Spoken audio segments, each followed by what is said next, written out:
द्वार पर से भी बचाने वाली दीपावली, नरक से बचाने वाली दीपावली।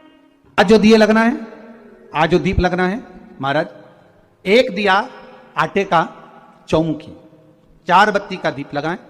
उसमें चाहे तो सरसों का तेल डाल लें, तिल्ली का तेल डाल लें, चाहे तो उसमें मीठा तेल डाल लें, और 4 बत्ती उसमें होना चाहिए।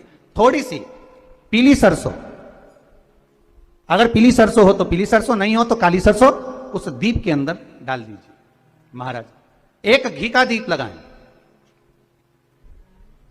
फिर ध्यान दीजिएगा, घी का दीप जो कलदार रखे हैं, लक्ष्मी जी का जहां पूजन कर रहे हो, लक्ष्मी जी का सीधा हाथ घी का दिया होना चाहिए। तो आपका कौन सा हाथ हो गया? उल्टा हाथ।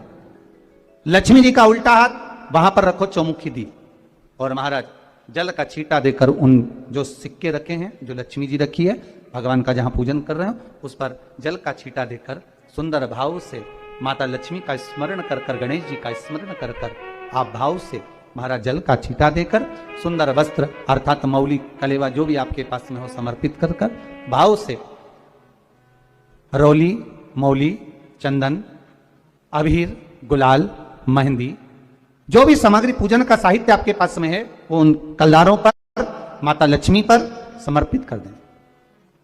5 अमरबेल के टुकड़े, 5 कमलगट्टे, 5 हल्दी की गांठ उस पर समर्पित कर दें।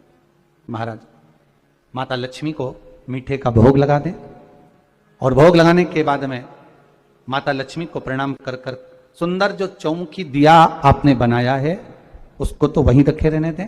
जो घृत का दिया बनाया है, घी का जो दीप लगाया है आपने, 1 बत्ती का, उसमें 4 बत्ती नहीं होना चाहिए, बस केवल जो तेल का दीप लगेगा वो 4 बत्ती का, घी का दीप 1 बत्ती का, उस 1 बत्ती के दीप को लेकर माता लक्ष्मी जी की आरती करें। माता लक्ष्मी की आरती कर कर, उनका अनुमोदन कर कर, उनको प्रणाम कर कर, निवेदन कर कर, नमन कर कर, जो चौमुखी दिया है, दीप है, उसको उठाएं, पूरे घर में घुमाने के बाद में सारे द्वार खोल दीजिए, और सारे घर में घुमाने के बाद में जो मुख्य द्वार है, उस मुख्य द्वार के बीचों बीच उस दीप को रख दीजिए।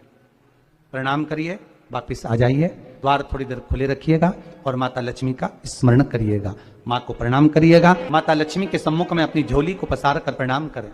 माता लक्ष्मी से निवेदन करें, हे मां, आप रूप की देने वाली हो, आप नरक के भोग से छुड़ाने वाली हो।